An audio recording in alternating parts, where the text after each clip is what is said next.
ምን አገባ? ዝም ብላ አትሄድም?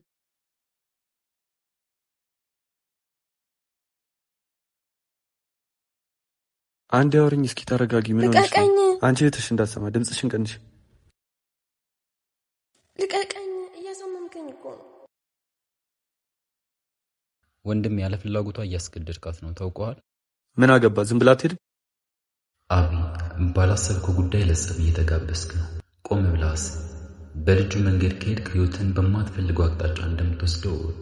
ግን ደግሞ የዚህ ታዳጊ አይኖች እርዳታ ጥሪ እያደረጉልን ነው። ስለዚህ ልቀቀኝ። እህቴ ከመጣች ጥሩ ነገር አይፈጠርም። ምን ሚጣ? ያው ሌላ ቀን አገኝሻለሁሽ። አይዞሽ። እጅሽን ጎዳሽ?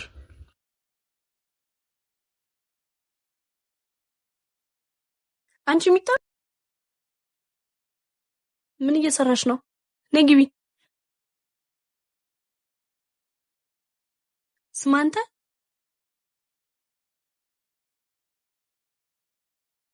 ቆይ ልጆች በእናንተ ምክንያት መግቢያ መውጫ አይጡ? አጋጣሚ ነው እንጂ ነው አይደለም። ጭራሽ በእኔ ያየሁትን ልትክደኝ ትፈልጋለህ? ፖዘኒ ወይኔ እሱ መስሏት እንዳይሆን ብቻ።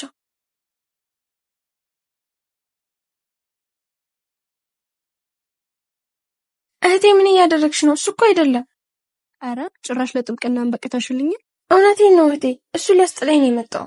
የአንቺን ድምፅ ሲሰማ ሄዶ ነው እንጂ ሲያስቸግረኝ የነበረው ያ ሁሌ ካላወራሁሽ የሚለኝ ልጅ ነው። ምን?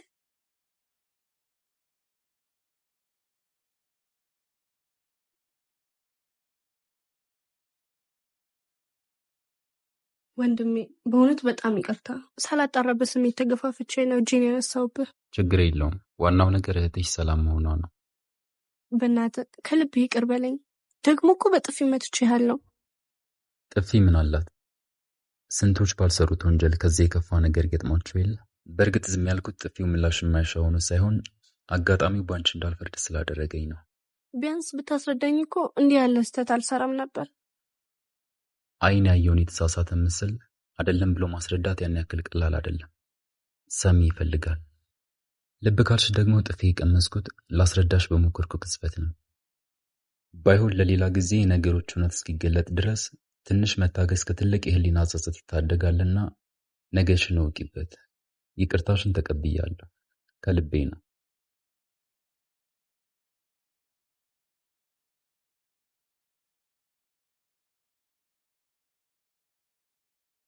አስቤያለሁ ያለ ለማድረግ ተመኘሁ።